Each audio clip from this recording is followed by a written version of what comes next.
about nature, and I guess the way we're brought up to believe that, there it is. We're brought up to believe that every creature in nature, there you can cut to the microscope now, that every creature in nature has got some sort of purpose. There it is. Can you see our little tick there, everybody? Tiny little thing. And Chris, from a human perspective, no, a tick doesn't play any role at all. I remember asking my biology teachers when I was at school, what function does a fly have? Because they used to tell us, everything in nature has got a purpose. And it's eventually, normally what would happen is that when things got too confusing and too difficult for him to answer, the standard issue answer was, well, they're part of the food cycle. And, lots of other things wouldn't live without them. And I was expected to accept that. Now, once I became sort of a more scientific biologist, if you like, I started to cease to think in that way. And, sorry, let's just try and find him again, because he's quite amazing. Sorry, Alice, I think come back to me. I can't find him right now. And what's important is to know, Chris, is that while a tick might not serve a human purpose, it absolutely serves a purpose for itself. And if you look at it from an evolutionary point of view, the tick serves the purpose that it needs to serve in order to survive. And it's incredibly successful because of the countless hundreds of thousands of species that have gone extinct over the ages. This tick, vile as it might be, is highly successful. And so it serves its own purpose. It serves the purpose of the genes that make it up. There we go. And that is the purpose that all organisms serve. So were you to say, do human beings serve a purpose? Well, that would be, the biologist's answer to that question would be, well, we serve the purpose. There, we can go to the microscope, Alice. The purpose of a human being would be to serve the genetics of the human being. And the purpose of the tick is to do exactly the same. Now, of course, that's a biologist's perspective. But you might have a religious perspective that would be quite different from that, and that would be absolutely fine. I sort of sway somewhere between the two at various times, but I have come to accept that the tick might not have any overt human purpose, but that it is a valuable part of an ecosystem. Now, an ecosystem, of course, changes all the time. It's not a tick. Can't be a tick. It flies, jumps.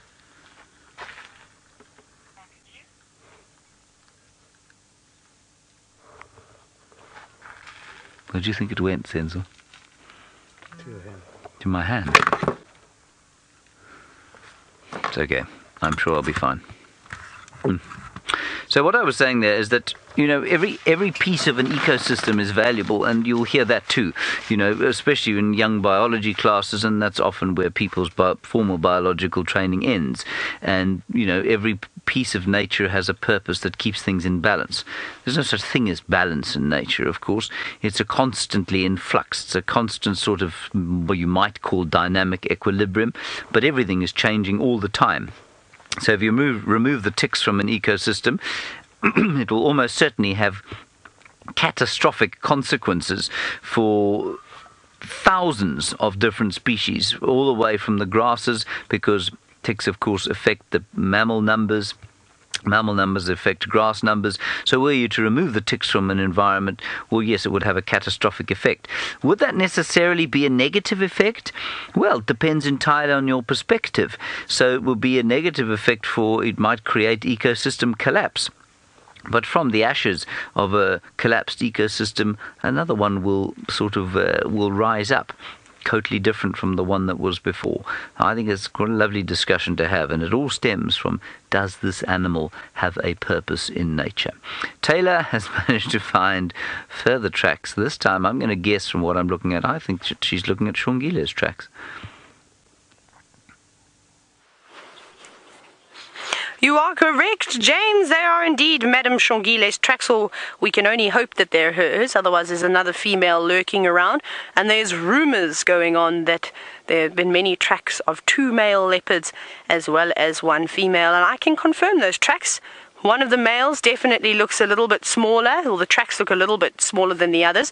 So I wonder, I'm just going to throw this out there, whether it's true or not, I have absolutely no idea until we can find what's going on, is that Hosana and Shongile met up the other morning after the big commotion, the big box with that Hosana had with Tingana. We saw those tracks on Pangolin Track, and I think that they went off. There were 2 leopards seen yesterday in Buffalo's Hook, quite close to Gowrie Cutline. Unfortunately, not on our traverse. I didn't get the update as to who they were. I would suspect that it is them. And the route at which they've walked would make sense. And they maybe have come a little bit further east and sort of walked around this side. They could have popped in there that afternoon. And then we think, because of the amount of tracks that are going on from yesterday as well, from Central, is that maybe they were moving around the previous night and have come back here and they've made a kill. Because I don't know why they would still stay in the same area. Gwarri Pan is not far from here. There's water there. There's also a couple of little pans in these drainage systems, so they may have had to move out to have a drink.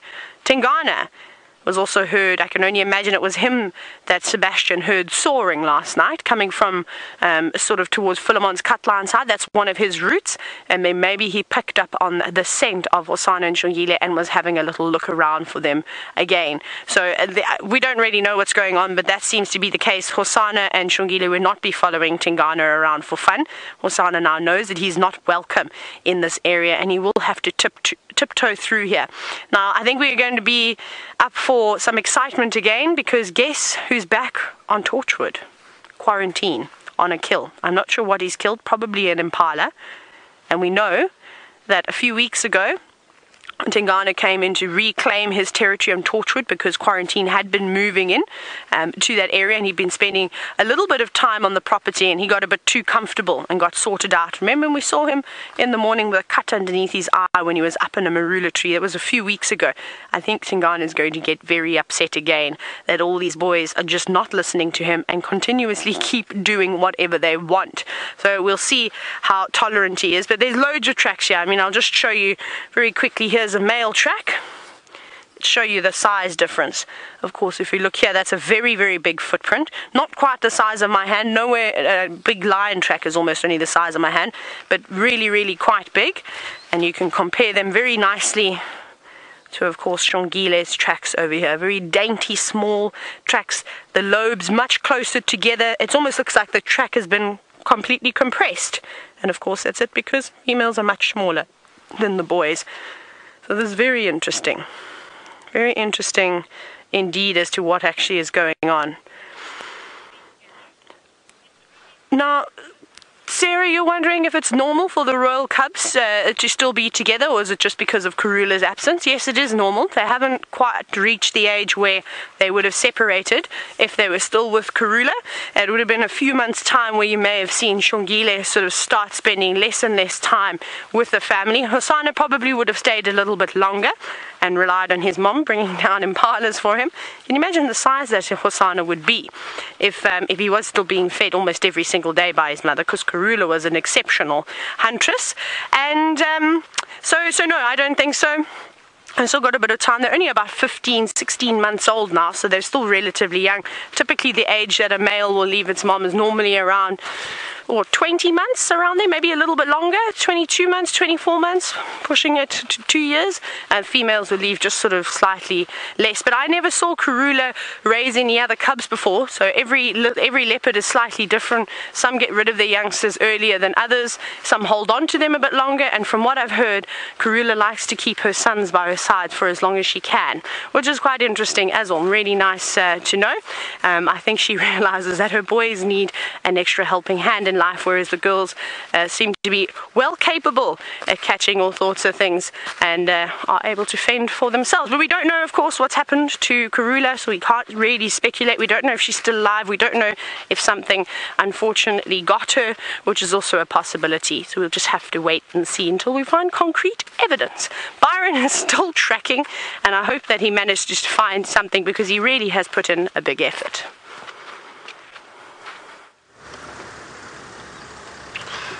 Thank you, Tayla, but no, absolutely nothing yet.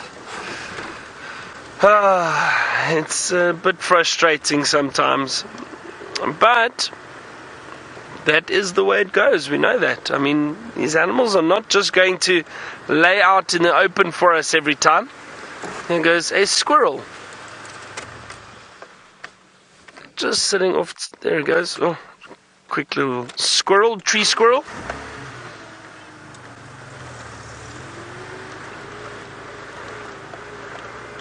As I was saying, these animals are not just going to lay out in the open for everybody to see them.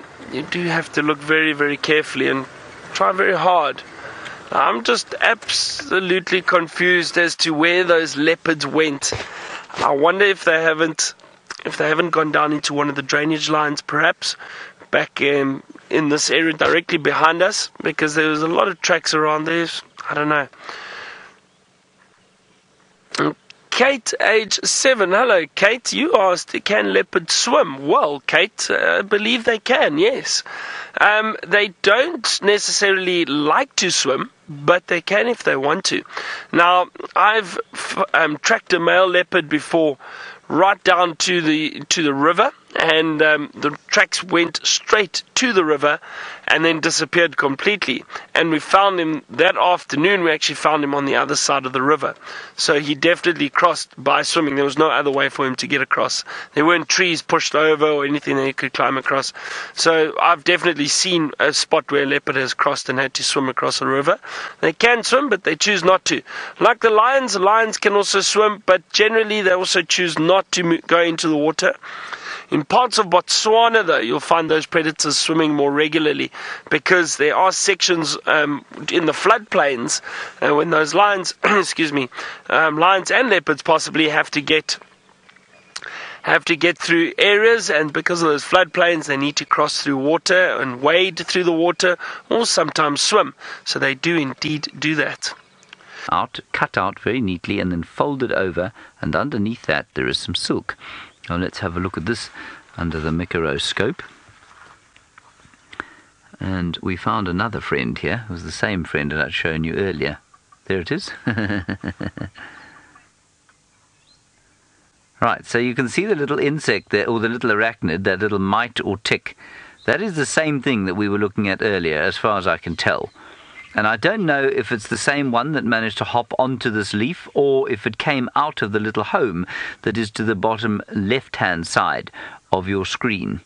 So that's the little home there, that's the little flap, and you can see the silk that has been deposited underneath the little flap, which I cannot seem to focus on. Anyway, that's quite interesting. I don't know what lived there.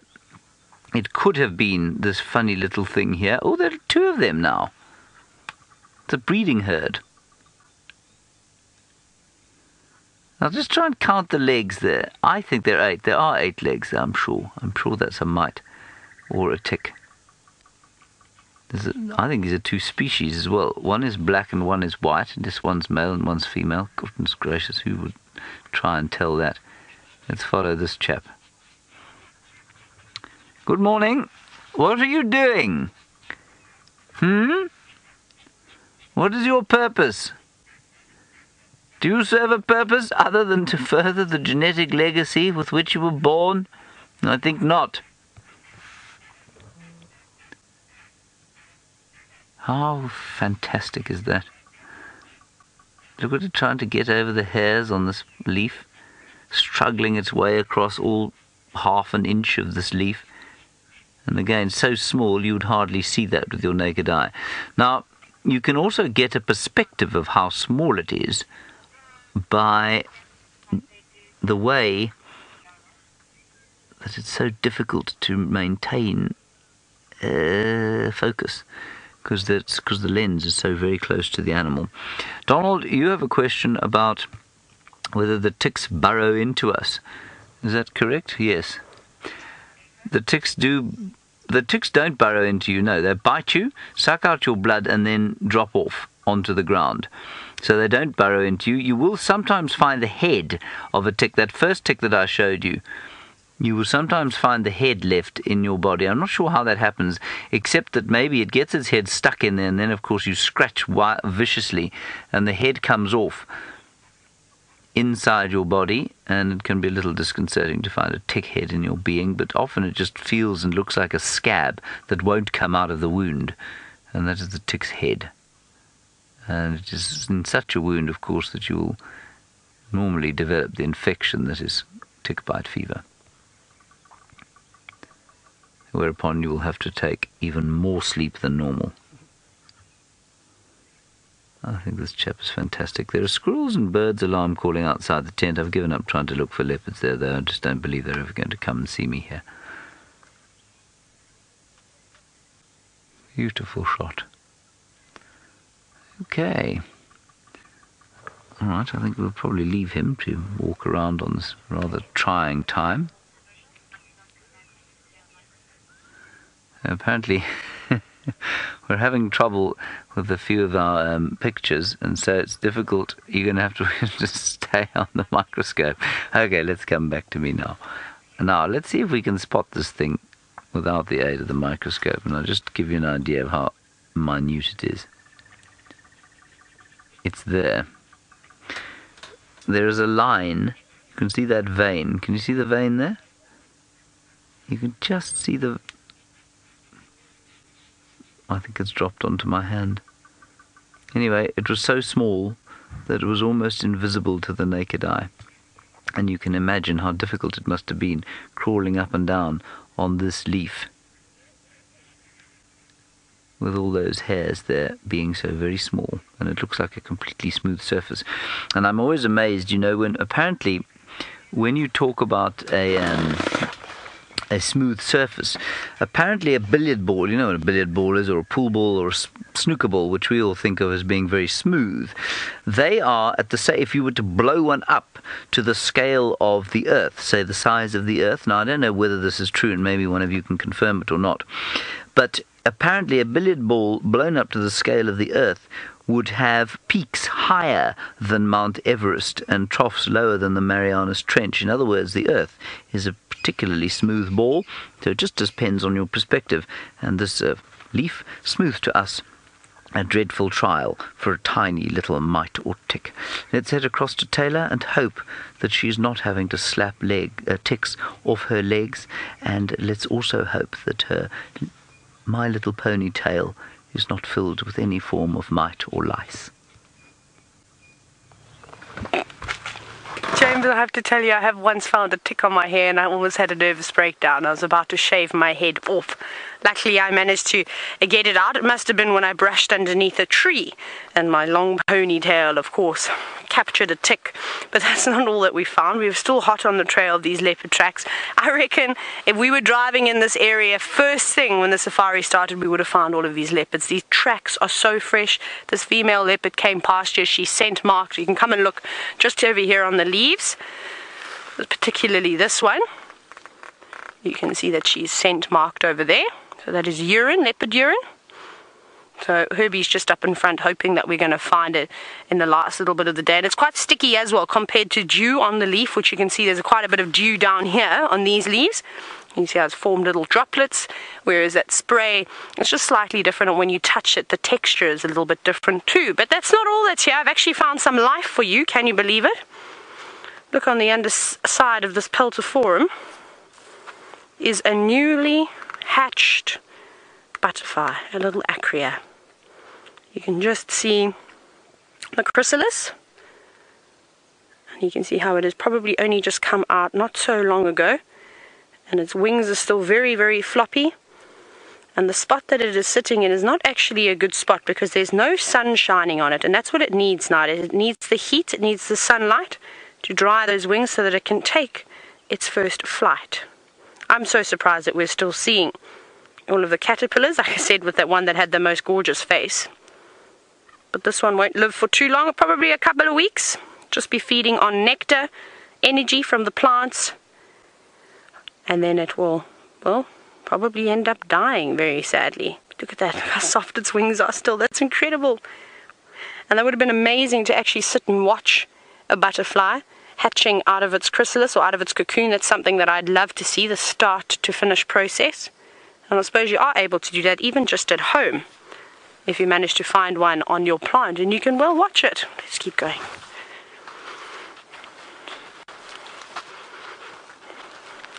Right, let's see what else we... Woo! That's a beautiful grasshopper. And there it went. That's a little bit... That was so beautiful. It was one of those grasshoppers that blended in very well with the vegetation. It actually almost looked more like a leaf than anything. But unfortunately, it was not being fooled by us and didn't want to be on camera. But it did have beautiful, bright yellow coloration in between its legs. And I think you've had a good look at some grasshoppers. Some grasshoppers with James under the microscope. And then you're able to see so much detail. But who knows? Maybe we get lucky. What's flying around there? Was that a roller that just landed on the ground? Something chasing another one. Something, chasing. two birds chasing each other up ahead. It's the most action we're going to have this morning. Let's see if we can get a view. Maybe a fork-tailed drongo, like Sebastian said. That wouldn't surprise me. And I thought I saw that sort of diving motion of a roller when they do that, coming down to the ground. So I wonder if it wasn't a dispute between the fork-tailed drongo and the lilac-breasted roller. Again, here's some more leopard tracks. So it's good to know that we're still on the trail, going this way. These are sort of, someone has driven here already this morning, so there's a little bit of sand in them, but these are the fresh ones. So we're going to keep following them until hopefully they're going to lead us to wherever the leopards are laying. Because I don't think that they'll be up and moving around right now. It's getting very hot. It's time for a siesta for the big cats, as they normally do during the heat of the day. Goodness, we've covered some miles today, hey Sebastian? It'd actually be quite interesting. 7. Do you think 7? I think we've done about 7 kilometers quite easily, maybe even a little bit more. I'll have to check my counter Me too. when we get back to camp to see how many we've actually done. Now they're all walking here. I'm just going to keep going. Herbie's up a little bit further. We want to catch up to him. What we're going to... Ah, yes. I think it's about that morning, time of the morning now, where Byron gives you his tip of the day. And it's going to be the last one for a while. So let's go and hear it. Yes, tip of the day. Now I've been thinking about this a little bit, so I'm trying to think of a good one before I leave all of you.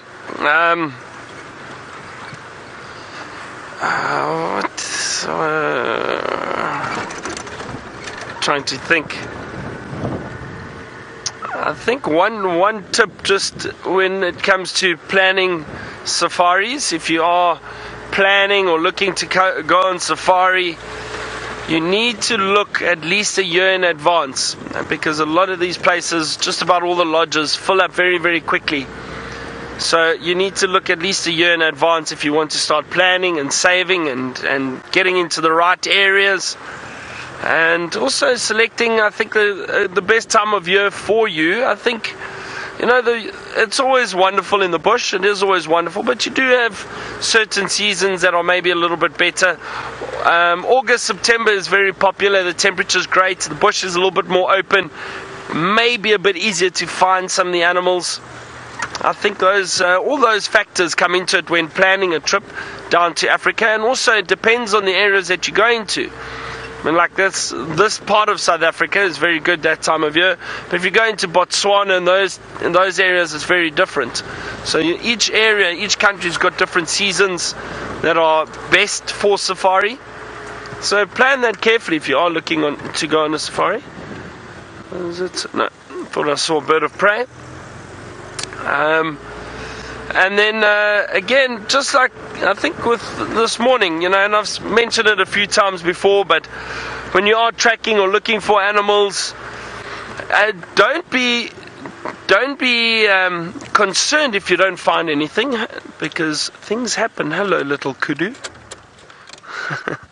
Look at this beautiful little Kudu. Oh, look at that. Oh, that is so cute. That is tiny. Little Kudu calf.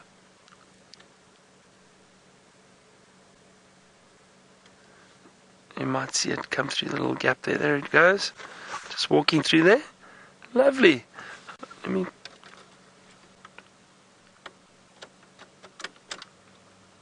just try and reverse a little bit. See if we can see it again. It's a little skittish because it's still young. Excuse me.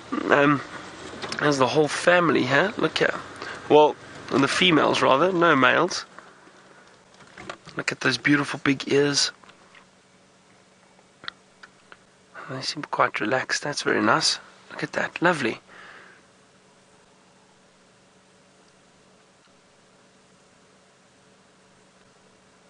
There's that little one. I think he's just hiding behind the bushes.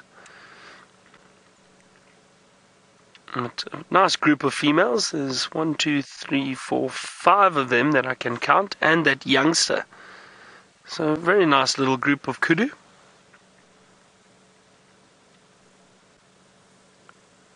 As I was saying,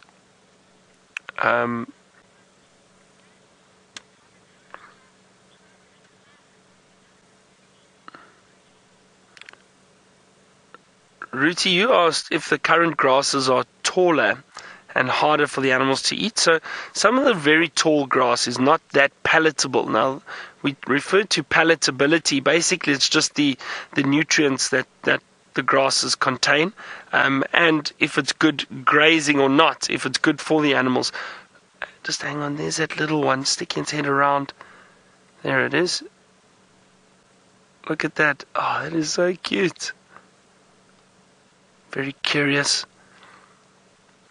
So as I was saying, these grasses, some of them, the longer ones, might not be very good grazing quality, so not a lot of nutrients and not great for the animals to feed, so they are selective. The kudu, however, we know are browsers, so they feed on the shrubs and the trees. They don't eat grass. They might sometimes, but they're browsers. But yeah, I suppose the longer grass in this time of year too, the palatability or the goodness of the grass does change slightly, and the animals have to be a little bit more selective.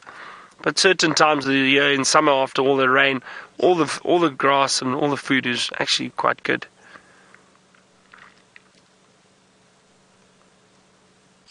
So as I was saying earlier, just another thing to remember when you are out in the bush and you're driving around looking for animals or tracking, don't be concerned if you don't find anything. You know, just enjoy being out there. Things will happen for you eventually. I think if you do try too hard, I don't know, it's funny, but I do think if you try too hard, sometimes animals just don't pop out. It's often when you're just driving and having fun and enjoying it, and that's very important on a safari. Have fun, enjoy it, enjoy everything you see. It's not always just about the big cats or the big animals. Those will come with time. Obviously, everybody wants to see them, but enjoy and appreciate everything. So I think that's more my tip of the day than anything else. And my tip, or last tip for quite a while, for over a month. And again, I just wanted to say a good luck to the whole team and everybody from Wild Earth for the new venture that's happening with the Mara. It's very exciting. I think it's going to be a great addition to Safari Live, and we're going to have obviously the feeds from here and from the Mara. So good luck to everyone heading out there.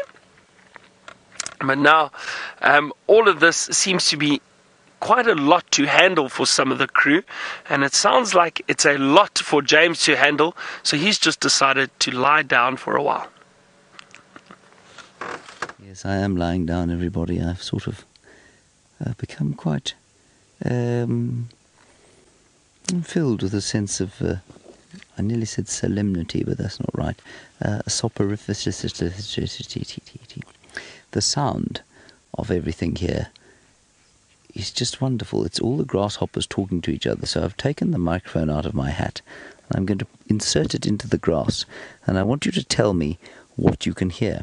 You can send it through in a one-word tweet, #SafariLive. Here we go. It's going to make a horrible rustling sound as I push it in there, and then it should be quite nice.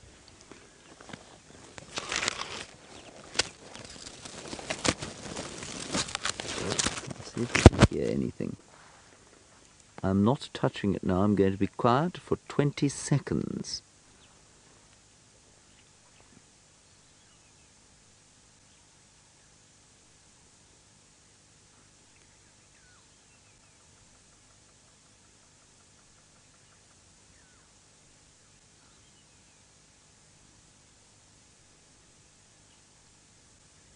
I'm sure you can hear it, actually.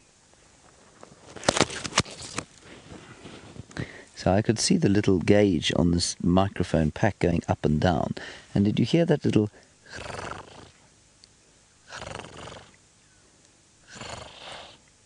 That's the grasshoppers talking to each other. Isn't that amazing? Oh, you didn't hear it. Oh, that's very sad. Okay, well, let's try it once more. Can we push the level up on the mic once I've put it in there? Otherwise people will go deaf. Let me put it back in. Okay, go for it.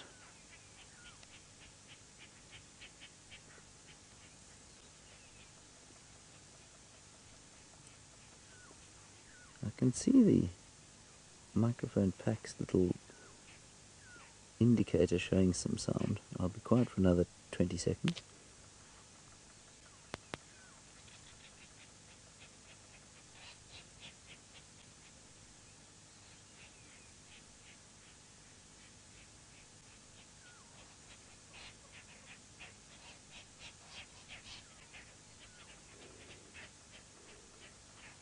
You can probably hear, I think you can probably hear a whole lot of rollers as well in the background. There we go. I don't know if you managed to hear that, but what I can hear is the grasshoppers singing to each other, and it is a seriously, it's beautiful conversation. They are like a little orchestra of percussion all over here going. And they're just hundreds of thousands of them all over the place. I believe you couldn't hear that. That's not the microphone's fault. It's not designed to allow you to hear things like that. We need to get an ambient microphone. What? I've got a spider. Am I being attacked? Yeah. Do you think I'll survive? I don't think so. You don't think so? Senzo doesn't think I'm going to survive. Look at it.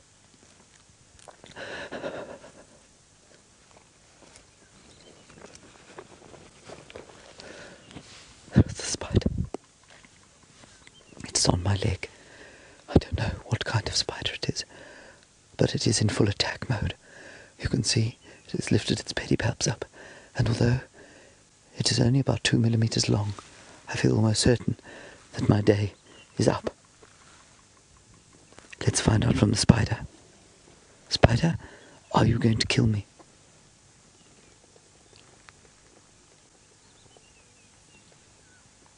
Oh, I just want to be your friend.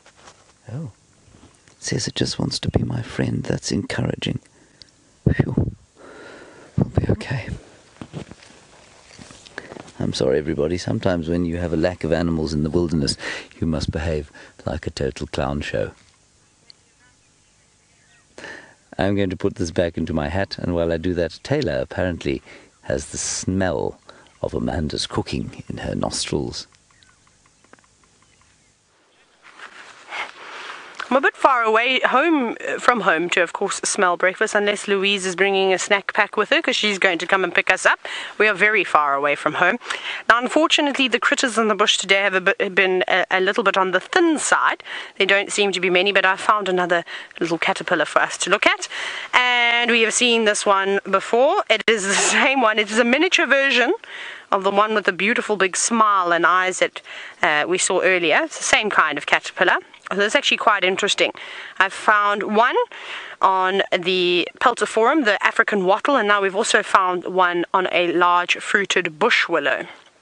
So obviously whichever species of caterpillar or moth this is, it feeds on a variety of different things, so that's quite nice. So sort of from this information we can deduce, hopefully, I'll check in my butterfly book today, which larval species this will belong to. They normally sort of list of the different species of butterflies what the larval will feed on. Now, it's normally not just one plant. Sometimes it is, but it could be 2 or 3 others. So we'll just have to take note of this. And it looks like there were at one point quite a few caterpillars on this tree. There are lots and lots of holes. You can just sort of see very quickly on all of these leaves how they have been chewed and eaten and left monstrous gaps in them. But the tree will be okay. The tree will survive. Remember, having an infestation of caterpillars on a tree is not necessarily a bad thing, because as they are feasting upon the juicy leaves, they are also defecating, and their frass acts as a very, very good compost. And because the leaf is already broken down, the process where the nutrients will be sort of restored back into the soil happens a lot quicker than if the leaf just dropping down on the ground during the winter months and then decomposing over time, which can take probably a couple of months, even maybe a bit longer than that. So caterpillar frass is actually a very, very good way to recycle the nutrients in your soil. So don't go and kill them if they are on your plants. Perhaps just pick them up and move them onto a section that maybe,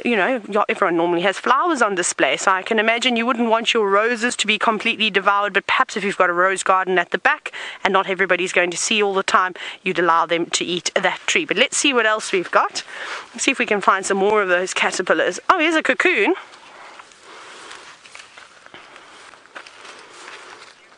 There we go.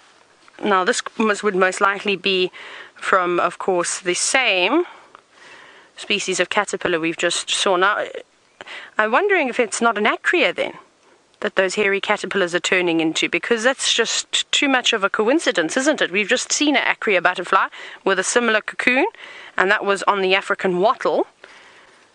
Very interesting. Now, deer hunter, you're wondering if we wear any insect repellents. We most certainly do. Otherwise, especially when you're doing bushwalk like this, you're walking through all of this long grass and you can get yourself bitten by all sorts of things. So normally what I do is I take an insect repellent, normally just for mosquitoes actually and ticks. I'm not too worried about anything else. And I'll just spray it around my shoes and around my gaiters so that nothing crawls in and bites me. The rest of the time we just do this. And we hit everything off and we pick everything off. We don't want to poison too much, but of course our health and safety is also very important. So you do. The government, however, does come in, and it's compulsory that these things happen at safari camps as they come through, massive sponsorship, and they will spray the lodges for mosquitoes. And the reason for that is because when you do have rain, and a lot of the lodges are built on rivers, and you do get little sections, for instance, all the mud wallows we have, and then sections of the river that dry up and it leaves stagnant water. That water is perfect breeding pools for mosquitoes, and they lay their eggs in there. The larvae then hatches, and if it's the Anopheles mosquito, you don't want to be having too many of those around because the entire camp will go down with malaria. So they have to come in and of course spray that. We have it, I think it's like twice a year, if I'm not mistaken. They come through because they did it once when I first arrived at Wild Earth, and then they did it again quite recently after the second lot of rain, just to keep those populations down. Well, Byron started off really, really well this morning. He had elephants, he's had all sorts of things, he had a lovely kudu calf too. He hasn't found any cats. I'm sure he's feeling a little bit sad and miserable. Let's go and see what facial expression he's going to show you.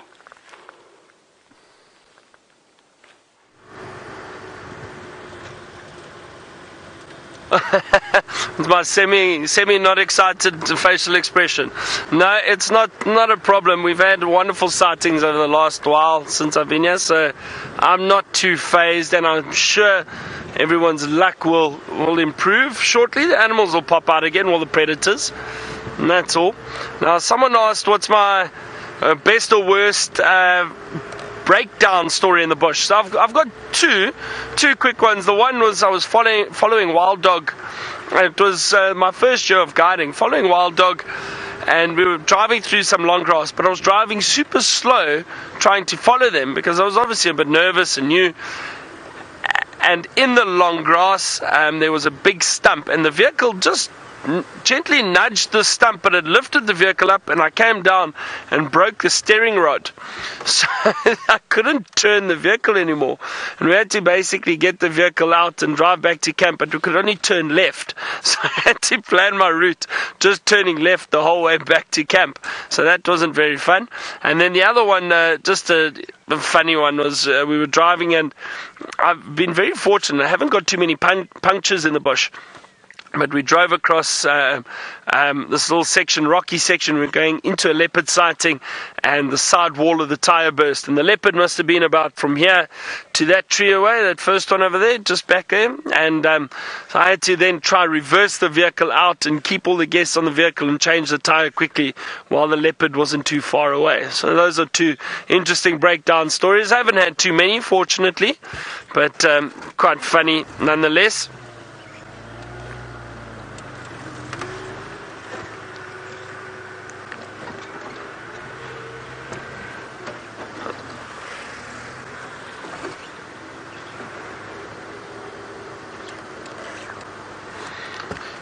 James, favourite moment from this drive? Do you mean just this morning's drive? I think, I always enjoy elephants. I think seeing those elephants this morning in the mist, that was... Okay. So this little stint, I think. I wonder. The elephant sightings. I had some great elephant sightings. Our time's running out. I think all the elephant sightings, that would have been a highlight for me. Thank you to everyone again for all the questions and comments, and it's been a wonderful few weeks here. I'll see you all again next month sometime. I can't remember the exact date, but we will let you know. Thanks to Tayla and James and the final control. Thank you again for everyone. It's been a wonderful time. And I look forward to returning, but I'm going to be taking some other guests on safari and exploring some different areas again for a bit, and then I'll be back on Safari Live again. Best of luck to the whole team traveling all over in the Mara and the ones coming in and out of here. I'm sure it's going to be great. It's going to be very exciting. Don't forget still this afternoon's Sunset Safari. We'll see you all again, everyone. Take care and enjoy the safari. Bye.